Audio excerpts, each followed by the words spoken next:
ढलते हुए शाम में समुंदर के पास लाल आसमान को देखते हुए दो जन खड़े थे। एक लड़का और एक लड़की। दोनों ही अपने अपने जीवन के दुखों से पीड़ित थे। वो दोनों कुछ देर तक इधर उधर की बातें करते हैं और कुछ पल के बाद लड़की बोलती है लड़के से, क्या तुम मेरे साथ सेक्स करोगे? Hello guys, Nirjon here.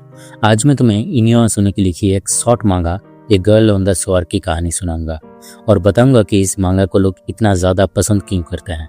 लेकिन कई लोग इस मांगा को बस इरोटिक मांगा कंसिडर करते हैं और सिर्फ उसके फैन सर्विस के लिए ही इसे पढ़ते हैं और इस मांगा का असली गहराई ना समझ के ही लोग बस इसे भूल जाते हैं। लेकिन मैं आज तुम्हें इस मांगा को देखने का एक अलग नजरिया दूंगा जिससे तुम्हें समझ आएगा इस कहानी का असली गहराई। सो बिना देर किए लेट्स स्टार्ट द वीडियो। कहानी की शुरुआत होती है समुंदर के पास स्थित एक छोटे से शहर से। इस शहर में एक छोटा सा बीच है जहाँ टूरिस्ट वगैरह तो इतने नहीं आते समर टाइम में भी, लेकिन ये समुंदर और ये रेतीला ज़मीन ऐसे ना जाने कितने ही अनके ही कहानियों की गवाह है जिनका इस शहर के लोगों को कानों कान खबर तक नहीं होती। ऐसे ही एक कहानी का शुरुआत आज इस समुंदर के पास शुरू हो रही है। दो क्लासमेट इसोबे और सातो दोनों ही आज इस समुंदर किनारे बैठ के बस इधर उधर की बातें कर रहे थे। सातो बोलती है, इसोबे जब हम लोग फर्स्ट ईयर में थे तब तुमने मुझसे बोला था कि तुम मुझे पसंद करते हो, है ना? इसोबे बोलता है, हाँ बोला था और मैं अभी भी तुम्हें पसंद करता हूँ। तो क्या अब तुम मेरा प्रपोजल एक्सेप्ट कर रही हो? अपने बॉयफ्रेंड मिसाकी से मन भर गया? स्कूल में सबको ही तो पता है कि वो किस टाइप का लड़का है, लेकिन तुम तो सब कुछ जानकर ही उसके पास गई थी, तो जो होना था वो हुआ, अब क्या किया जा सकता है? सातो कुछ नहीं बोलती है, बस चुपचाप खड़ी रहती है और तभी मिसाकी उसे किस करने जाता है, लेकिन सातो उसे रोक लेती है ये कह के कि वो उसे अभी उस नज़र से नहीं देखती और इसलिए वो उसे किस तो नहीं कर सकती। और ये सुन के इसोबे काफ़ी चिढ़ जाता है और बोलता है, वो अच्छा तो फिर मुझे बुलाया किस लिए? अपना दुखड़ा सुनाने के लिए? और मैं भी पागल हूँ जो तुम्हारे बुलाने पे यूँ दौड़ा चला आया। क्या हूँ मैं तुम्हारे लिए? एक खिलौना? जब मर्जी खेल लिया और छोड़ दिया? तुम ना सच में एक रंडी हो। मिसाकी का चूस के पसंद नहीं आए तो चले आई मेरे पास अपना वर्जिनिटी लूज कराने, और मैं भी तुम्हारे साथ वो सब कर लिया। कोई नहीं, मुझे भी मज़ा आया। ठीक है, अगर तुम मुझे सिर्फ खिलौने की तरह इस्तेमाल करना चाहती हो तो चले आना मेरे घर पे तो मैं अकेला ही रहता हूँ, लेकिन प्लीज़ आइंदा मुझे अपना दुखड़ा सुनाने मत बैठना। तुम्हारी ज़िंदगी तुम जैसे मर्जी जियो, मैं सुनने के अलावा और कर भी कह सकता हूँ। और ये कह के इसोबे वहाँ से चले जाता है और सातो वहाँ समंदर के पास खड़े खड़े रोने लगती है। असल में सातो इतनी बुरी नहीं है, उसे तुम लोग बुरा मत समझो। हर लड़की की तरह ही वो भी चाहता है प्यार, एक अच्छा बॉयफ्रेंड जिसके साथ वो अपनी सारी दुख दर्द शेयर कर सके। लेकिन प्रॉब्लम ये है कि वो जस्ट कंफ्यूज है, उसे पता ही नहीं है कि उसका दिल क्या चाहता है। सातो की एक आदत है, वो अक्सर समुंदर किनारे आके रेतीले ज़मीन पे कुछ ना कुछ ढूंढती रहती। उसे मिलता जले हुए पटाखों की अवशेष, समुंदर के पानी में बहकर आया रंग बिरंगे पत्थर, तरह तरह के शंख और कभी किसी बच्चे का टोपी जो शायद किसी दिन तेज हवा के वजह से किसी के सर से उड़कर रेतीले ज़मीन पे आ गिरी थी। लेकिन अभी भी उसे वो चीज़ नहीं मिली जो वो ढूंढ रही थी, या शायद उसे पता ही नहीं है कि वो क्या ढूंढ रही है। सातो का दिल ऐसा ही है। फर्स्ट ईयर में जब इसोबे ने उसे प्रपोज किया था तब उसने उसे मना कर दिया था ये कह के कि वो किसी मिसाकी नाम के सीनियर लड़के से प्यार करती है। लेकिन बाद में उसे धीरे धीरे पता चला कि मिसाकी तो बस उसके शरीर से प्यार करता है, उसका और कोई इंटरेस्ट नहीं है उसमें। लेकिन फिर भी बार बार सातो उसके पास दौड़ती हुई जाती और उसे इम्प्रेस करने की कोशिश करती रहती। और ऐसे ही एक दिन स्कूल के बाद वो मिसाकी से मिलने जाती है और उसे अपनी दिल की बात कहती है, मिसाकी क्या तुम मेरे साथ डेट पे जाना चाहोगे? इसका जवाब में मिसाकी बोला था, हाँ चल सकता हूँ, पर इसके लिए तुम्हें मुझे एक बीजे देना पड़ेगा। और सातो भी उसका बात मान के उसे बीजे दिया था, लेकिन एज यूजुअल वो लड़का अपना काम निकाल के उसे मना कर दिया था। उस दिन सातो रोते हुए स्कूल से अकेले घर लौट रही थी और तभी उसे रास्ते में इसोबे दिखा था और उसे अपने साथ सेक्स करने के लिए पूछा था। और इसोबे तो सातो को पहले से ही पसंद करता था, इसलिए उसने भी हाँ बोल दिया था। इसोबे अकेले ही घर पे रहता, इसलिए वो लोग उस दिन इसोबे के घर पे ही पहली बार सेक्स किया था और उसी दिन से ही उन दोनों का एक फ्रेंड्स विद बेनिफिट वाला रिश्ता शुरू हुआ था। सातो इसोबे को ना ही किस करने देती और ना ही केयर करने। वो सिर्फ अपनी शरीर की ज़रूरतें पूरा करने के लिए ही उसके पास जाती। लेकिन क्या सच में ये रिश्ता फ्रेंड्स विद बेनिफिट वाला रहेगा या इससे बढ़कर भी कुछ होगा, ये हमें स्टोरी में आगे पता चलेगा। स्कूल में सातो और इसोबे जरा भी बात नहीं करते थे। सेम क्लास में होके भी वो लोग स्ट्रेंजर्स की तरह ही एक्ट करते थे। सिर्फ फोन के मैसेज के थ्रू ही उन दोनों का बातचीत होता। लगभग हर रोज सातो स्कूल के बाद इसोबे के घर जाती और सेक्स करती और सूरज ढलने तक उसके घर पे ही रहती। ऐसे ही एक दिन सातो सेक्स के बाद इसोबे के रूम में लेटे लेटे उसे उसके फैमिली के बारे में पूछती है और इसोबे बताता है कि उसका पापा और मम्मी दोनों ही अपने काम में बहुत ज़्यादा बिजी रहते हैं और 3-3, 4-4 हफ्तों तक वो घर से बाहर रहते हैं। और फिर वो अपने बड़े भाई का जिक्र करता है और कहता है कि उसका भाई भी इसी रूम में उसी के साथ ही रहता था और इस रूम में मौजूद सारी मांगास, डीवीडीज, कंप्यूटर सब कुछ उसके बड़े भाई का ही है। और ये सुन के सातो उससे पूछती है, अरे तुम्हारा एक भाई भी है? तुमने तो कभी मुझे बताया नहीं। तो तुम्हारा भाई अब कहाँ रहता है? वो भी किसी काम में बाहर रहता है क्या? और तब इसोबे ये बात टालते हुए बोलता है, अरे छोड़ो ये मेरी फैमिली की बातें, तुम्हें बताओ तुम मुझे किस करोगे कि नहीं, और मैं आखिरी बार पूछ रहा हूँ, इसके बाद कभी नहीं पूछूंगा। सातो इस बार भी उसे सीधा मना करती है और ये सुन के इसोबे उदास होकर सो जाता है और कुछ पल के बाद वो गहरी नींद में चला जाता है। सातो ये देख के उसके नाक और मुंह पकड़ के कूची कू करती है, कूची कूची कू, मेरा बाबू सोना सो गया। और उसके बाद वो उसके ऊपर एक ब्लैंकेट ओढ़ के उसे बाय बोल के अपने घर चली जाती है। नींद में इसोबे एक सपना देखता है। सपने में वो उसी समुंदर के किनारे बैठा था और समुंदर का पानी पता नहीं क्यों उसे काला दिख रहा था और अचानक उस काले पानी से किसी का सर ऊपर आता हुआ दिख रहा था उसे। और फिर अचानक उसका नींद खुलती है और देखता है सुबह हो चुकी है। मतलब वो अगले दिन शाम से सुबह तक सोया था। वो अपने रूम से बाहर निकलकर देखता है उसके पापा घर पे आया है आज। बाप बेटे में उतनी ज्यादा कुछ बातचीत नहीं होती। इसोबे तो उनसे उनका हाल तक नहीं पूछता। पापा उसे बताते हैं कि वो कल से फिर से काम पे निकल जाएंगे और ये सुन के इसोबे बोलता है, व्हाटएवर, आई डोंट केयर। बस ऐसा ही है इसोबे का फैमिली बैकग्राउंड। उस दिन छुट्टी का दिन था, इसलिए इसोबे पूरा दिन अपने रूम में पड़ा रहता है। कुछ देर तक अपने कंप्यूटर में बैठे बैठे ब्लॉग्स लिखता है, गाना सुनता है और फिर सो जाता है। उसका डेली रूटीन ऐसा ही था, घर पर पड़े रहना और बोरियत की चादर में खुद को समा लेना। उसके जीवन में ना ही कोई लक्ष्य था और ना ही कोई हॉबी। जिंदगी वो बस काट रहा था। दोपहर ढलने तक सातो उसके घर आ जाती है। इसोबे कहता है कि आज उसका मूड नहीं है। सातो उसे अपना एक पुराना कैमरा दिखाती है जो उसके पापा का था। कैमरा का मेमोरी कार्ड फुल था, इसलिए वो इसोबे से एक खाली एचडी कार्ड मांगती है। इसोबे उसे एक 2 GB का एचडी कार्ड देती है जो उसे उस समुद्र किनारे रेत में पड़ा मिला था। सातो वो एचडी कार्ड अपने कैमरा में लगाती है और इसोबे के घर के बाहर आसपास का कुछ तस्वीरें खींचती है और शाम होने तक वो अपने घर चली जाती है। उस रात इसोबे दुकान में जाता है और एक रेडीमेड खाना खरीद के वही समुद्र के पास बैठ के खाने लगता है और खाते खाते वो अचानक समुद्र के पानी की तरफ देखते हुए चिल्लाने लगता है, क्यों? आखिर तुम कहना क्या चाहते हो मुझे? और फिर वो वहीं पे बैठ के रोने लगता है। ऐसा कुछ तो है जो इसोबे को अंदर ही अंदर तकलीफ दे रहा है। और उधर सातो अपने घर पे अपना कैमरा चेक कर रही थी। आज जो जो फोटोज खींचा था उसने वही सब देख रही थी और वही सब देखते देखते अचानक उसे एक बिकिनी पहनी हुई लड़की का फोटो दिखता है। अगले दिन स्कूल के बाद सातो सीधा इसोबे से मिलती है और उसे वो फोटो दिखाती है। इसोबे देख के बोलता है, ओ ये शायद इसी लड़की का ही एचडी कार्ड है, शायद इसने गलती से गिरा दिया होगा। इसोबे और भी कुछ फोटोज स्क्रॉल करके देखता है। सारे फोटोज में वही सेम लड़की का ही फोटो थी। उसके बाद अचानक इसोबे बोलता है, वैसे ये लड़की तो बहुत क्यूट है, तुम एक काम करो, ये एचडी कार्ड मुझे दे दो, मैं तुम्हें कोई दूसरा वाला दूंगा। मुझे इस लड़की को और भी अच्छे से देखना होगा। हाय कितनी क्यूट है यार। और ठीक तभी ओए इसोबे, सातो गुस्से में चिल्लाती है। इसोबे हंसते हुए बोलता है, अरे अरे तुम गुस्सा क्यों हो रही हो? जलन हो रही है क्या इस लड़की से?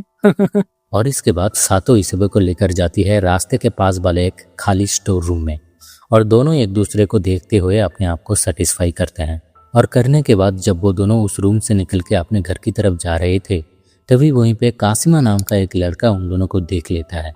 ये लड़का भी इसोबे और सातो के क्लास में ही पढ़ता है और इस स्कूल के बेसबॉल टीम में है और सातो को वो बचपन से ही जानता है और सातो के प्रति उसके दिल में कुछ ना कुछ तो है। हालांकि वो कभी खुल के इस बारे में बताता नहीं और सातो भी इस बारे में कुछ नहीं जानती, लेकिन दिल ही दिल में वो सातो को पसंद तो करता है। अगले दिन सातो इसोबे के घर आके देखती है वो अपने कंप्यूटर में बैठे बैठे ब्लॉग्स लिख रहा था। वो उसका ब्लॉग देखना चाहती है लेकिन इसोबे दिखाने से मना कर देता है और वो वेबसाइट क्लोज कर देता है। और तब सातो देखती है इसोबे अपने कंप्यूटर के वॉलपेपर में उसी बीच वाले लड़की का ही फोटो लगा कर रखा था। सातो बोलती है, अरे तुमने इसे वॉलपेपर में लगा के रखा है? इसोबे बोलता है, हाँ क्यों ना करता, देखो ना इसके कितने बड़े हैं और खूबसूरत भी तो है।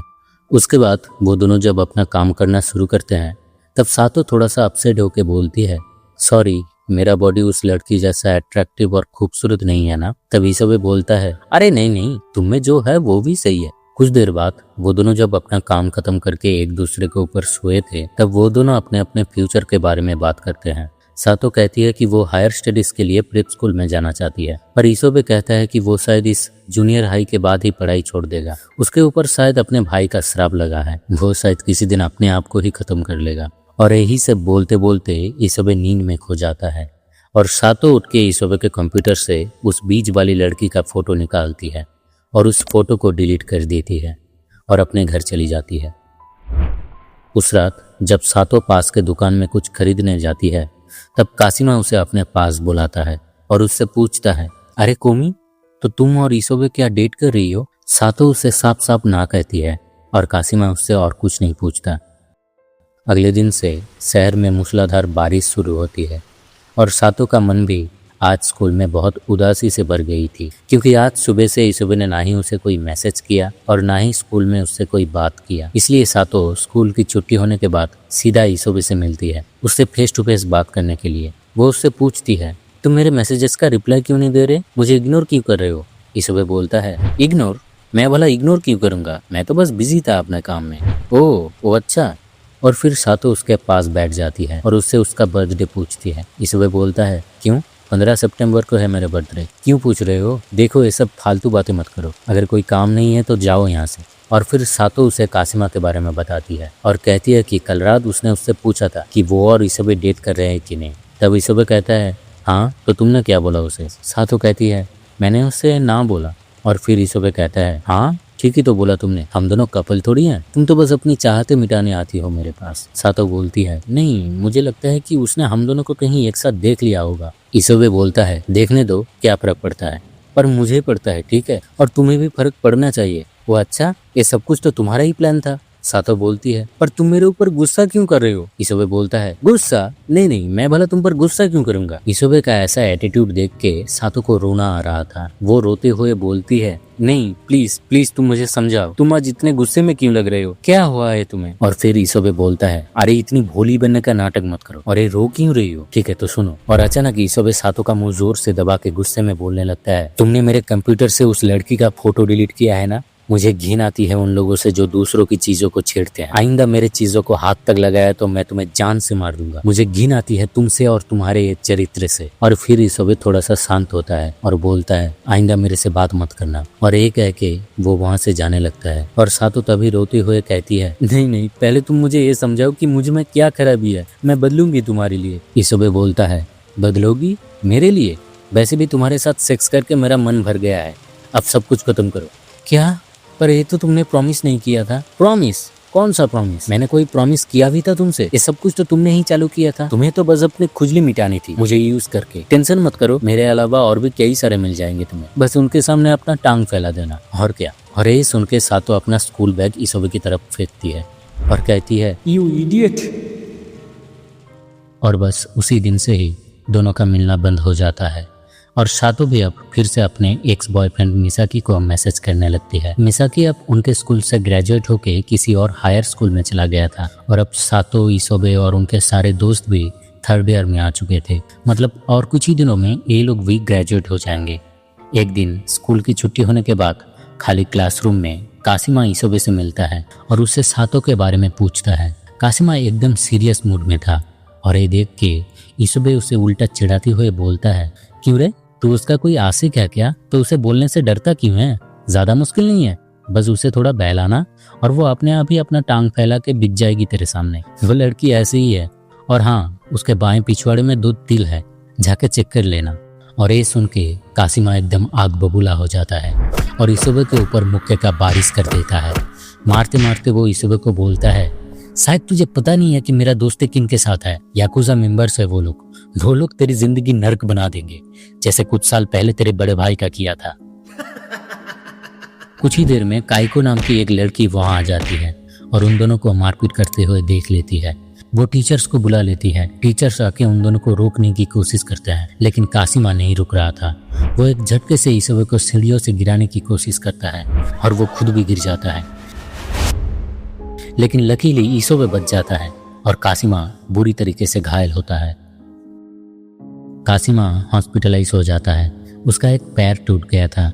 अब से वो बेसबॉल नहीं खेल पाएगा शायद। काइको नाम की वो लड़की हॉस्पिटल में उससे रोज मिलने जाया करती है, क्योंकि वो पहले से ही कासिमा को पसंद करती थी। पर कासिमा ही उसे इग्नोर करके सातो के पीछे पागल था। पर अब उसे धीरे धीरे समझ आ चुका है कि सातो कैसी लड़की है। और इधर टीचर्स ईसोबे को अपना कंप्लेंट दर्ज कराने बोलता है ताकि वो कासिमा को स्कूल से सस्पेंड कर सके, लेकिन ईसोबे कोई भी कंप्लेंट नहीं करता। शायद वो समझ गया था कि जो कुछ कासिमा के लाइफ के साथ हुआ है वही काफी है। अब इससे ज्यादा और क्या ही पनिशमेंट देगा वो उसे। उसके बचपन का प्यार, बेसबॉल करियर, सब कुछ तो खत्म हो ही चुका है। ईसोबे कुछ दिनों के लिए स्कूल लीव में चला जाता है और उधर सातो को भी मिसाकी से रिप्लाई आता है। मिसाकी उसे एक बीच पार्टी में बुला रहा था। सातो अगले दिन सुबह ही चली जाती है मिसाकी के पास और इधर ईसोबे पूरा दिन अपने रूम में बैठे बैठे उसका वो ब्लॉग लिख रहा था। अब यहीं पे हमें पता चलता है कि वो जो ये ब्लॉग लिखता है असल में उसके बड़े भाई का था और वो भी उन्हीं के स्कूल में पढ़ता था। लेकिन उस वक्त स्कूल के कुछ गुंडे लड़के उसके भाई को काफ़ी परेशान किया करते थे और इस वजह से ही उसके भाई ने ईसोबे के बर्थडे तारीख को ही उसी समंदर के पानी में डूब के सुसाइड किया था। उसके भाई ने कंप्यूटर में एक नोट भी छोड़ के गया था, लेकिन ईसोबे ने वो नोट हमेशा के लिए मिटा दिया था ताकि उसके मम्मी पापा को कभी भी ये बात पता ना चल सके। और इस वजह से ही ईसोबे अक्सर वो बुरे सपने देखता है।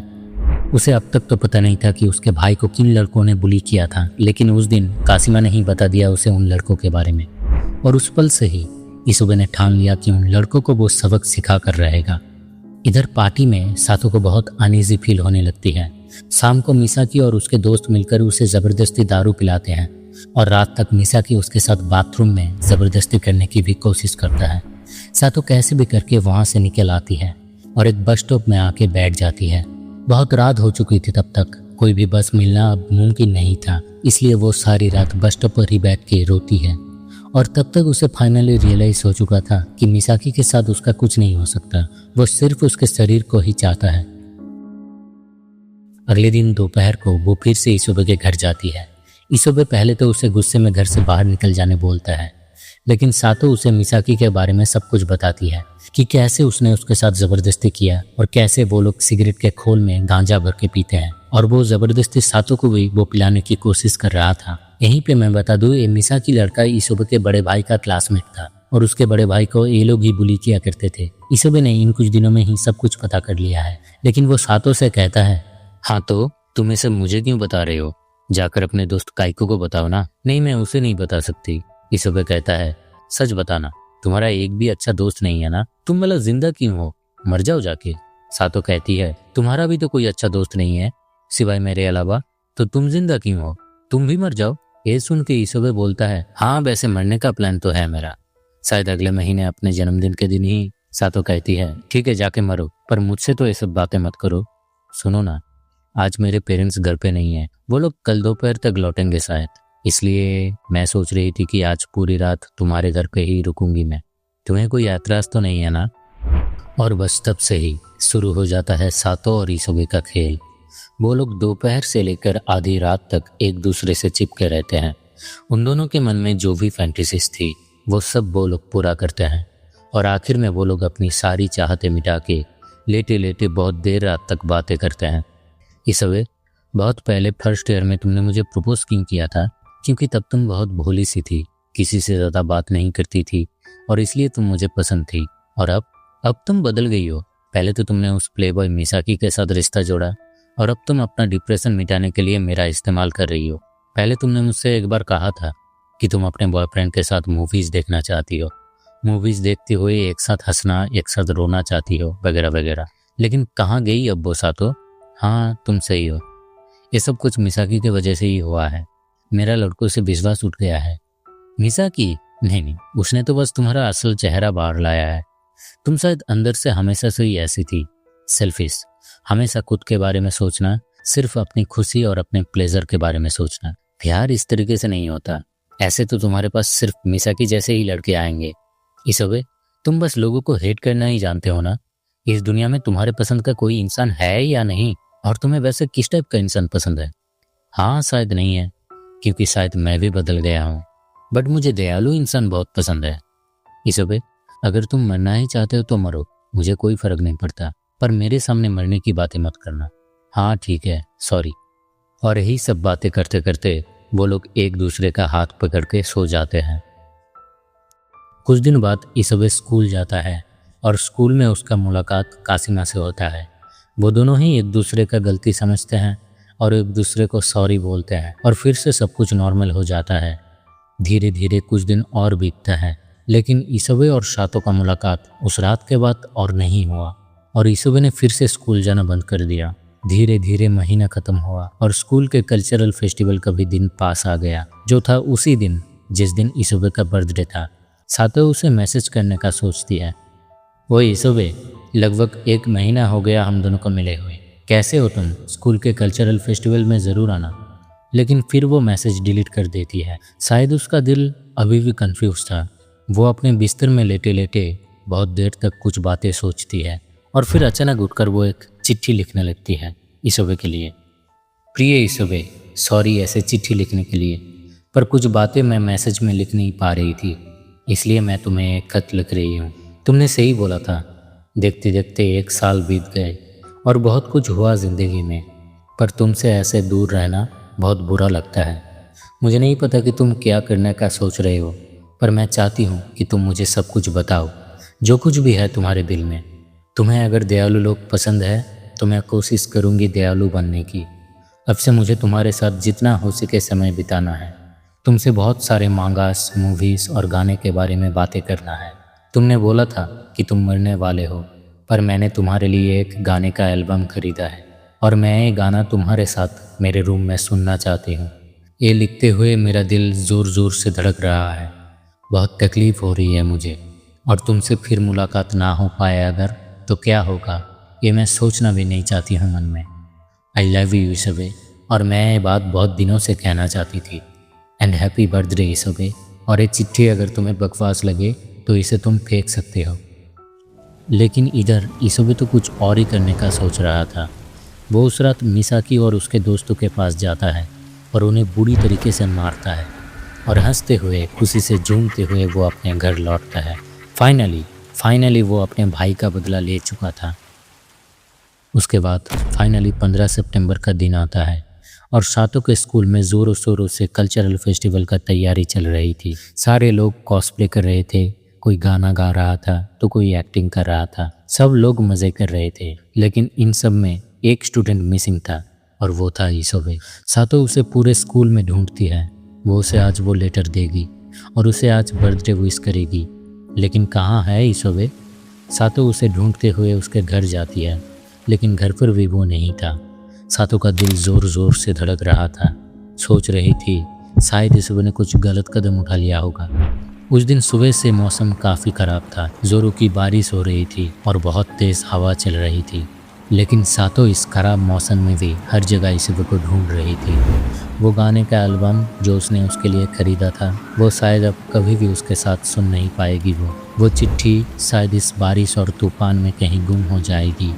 खो जाएगा इसोबे सातो की ज़िंदगी से हमेशा के लिए। इसोबे कहाँ हो तुम? जवाब दो इसोबे।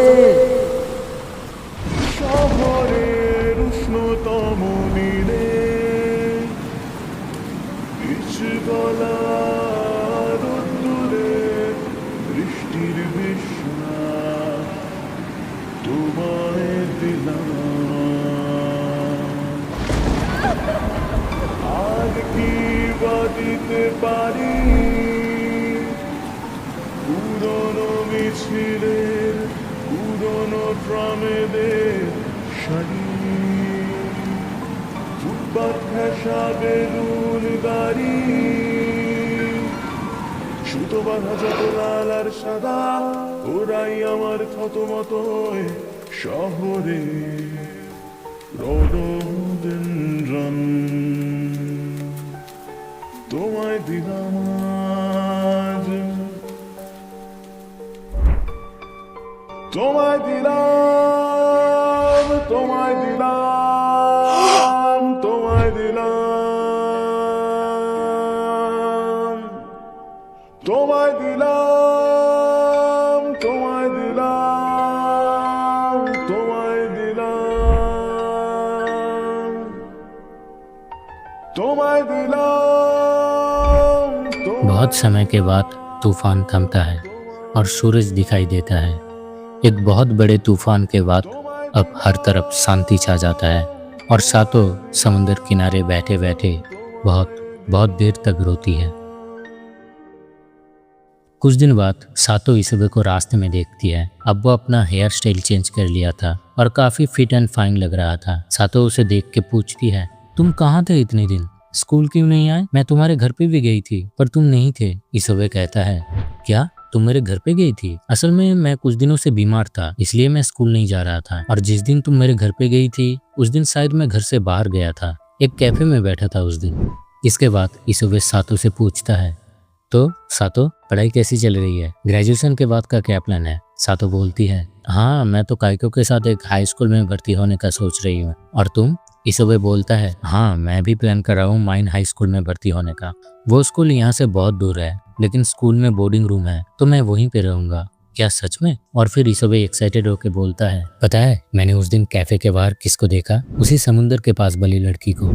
मैंने उससे बहुत हिम्मत करके बात किया और उससे उसका ईमेल एड्रेस लिया और मेरा ईमेल भी उसे दिया। वो भी उसी स्कूल में ही पढ़ती है, माइन हाई स्कूल। वो मेरे से 1 साल बड़ी है लेकिन क्या फर्क पड़ता है, इसलिए मैं उसी स्कूल में भर्ती हूँ। और ये सुन के सातो हैरान होकर बोलती है, क्या? पर तुम्हें कैसे पता कि वो वही लड़की है? मैंने तो उसकी फोटो भी डिलीट कर दी थी। इसबे बोलता है, बैकअप फाइल के बारे में जानती हो? मैंने उसका फोटो रिस्टोर कर लिया था और हाँ ये वही लड़की है। उसने मुझे बताया था वो कुछ महीना पहले यहाँ अपने दोस्त के साथ घूमने आई थी और यहाँ आकर अपना SD कार्ड घुमा दिया था। ये सुन के सातो बोलती है, पर तुमने बताया था कि तुम पढ़ाई छोड़ दोगे और मर जाओगे। तुम्हारे ऊपर तो अपने भाई का श्राप पड़ा है, उसका क्या हुआ? तुम इतनी जल्दी कैसे बदल सकते हो? इसबे कहता है, क्या तुम मुझे मरा हुआ क्यों देखना चाहती हो? ठीक है मैं बोर्डिंग स्कूल में चला जाऊंगा तो फिर कभी मत देखना मेरा चेहरा। खुश? अब मैं चलता हूँ, बाय। अरे नहीं नहीं, तुम मेरी बात समझते क्यों नहीं हो? और फिर सातो फूट फूट के रोने लगती है लेकिन इसबे वहाँ से जाने लगता है। लेकिन सातो उसका हाथ पकड़ के उसे रोक लेती है और रोते हुए उससे कहती है, नहीं नहीं मत जाओ इसबे,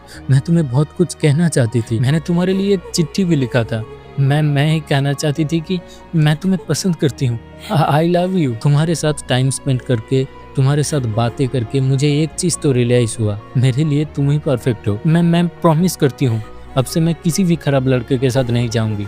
मैं बदलूंगी तुम्हारे लिए, प्लीज़ प्लीज़ छोड़कर मत जाओ। लेकिन इसबे बोलता है, सॉरी अब बहुत देर हो चुकी है। देखो मेरी ज़िंदगी में कोई भी लक्ष्य नहीं था, कोई भी गोल नहीं था। बड़े भाई का मौत मेरे सपनों में हर रोज़ आता था। मैं डिप्रेस्ड था लेकिन जब से मैंने कोशिश किया बदलने की, जब मैंने उस लड़की से मिला तब मुझे एक राहत मिली, एक जीने की चाहत मिली।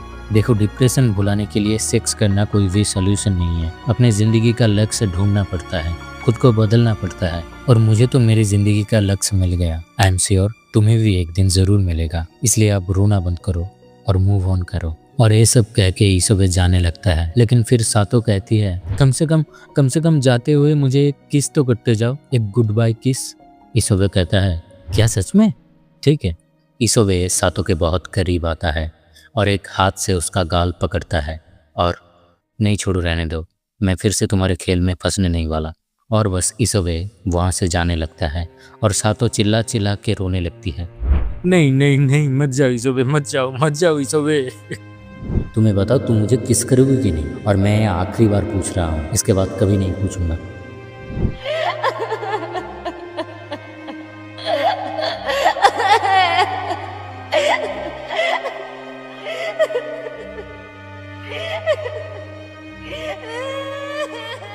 कुछ साल बीतता है और अब सातो हाई स्कूल में आ चुके थे और उसका एक बॉयफ्रेंड भी बन गया था। लेकिन वही पुराने चाइल्डहुड मेमोरीज के चलते सातो अपने रिलेशनशिप को सीरियसली ले नहीं पा रही थी। वो अपने बॉयफ्रेंड के बारे में किसी को बताना नहीं चाहती वो अपने रिलेशनशिप को पब्लिक नहीं करना चाहती और इंटीमेट होना तो दूर की बात, वो अपने बॉयफ्रेंड को उसे एक किस तक नहीं करने देती। उसका बॉयफ्रेंड काफ़ी इंसिस्ट करता है उसे, लेकिन वो उसकी एक नहीं सुनती, क्योंकि वो नहीं चाहती थी कि कोई भी लड़का सिर्फ उसके शरीर की वजह से ही उसके पास आए। वो अपनी पास्ट की गलतियों को सुधारना चाहती थी, लेकिन उसका न्यू बॉयफ्रेंड उत्सु काफ़ी लॉयल था और वो सच में सातो को बहुत प्यार करता था, शरीर से नहीं दिल से। धीरे धीरे वो सातो को कन्विंस करने में कामयाब होता है और सातो भी आखिरकार उसे एक्सेप्ट करती है और वो अपने पास्ट को भुला के उसे किस करती है। स्कूल की छुट्टियों में वो एक दिन अपने होम टाउन जाती है और उसी समुंदर के पास टहलने लगती है। तभी वहाँ कासिम आ जाता है और सातो से पूछता है, अरे सातो, बहुत दिनों के बाद यहाँ पे क्या ढूंढ रही हो? सातो बोलती है, पता नहीं, कुछ तो ढूंढ रही हूँ, शायद कुछ पुराने एचडी कार्ड्स।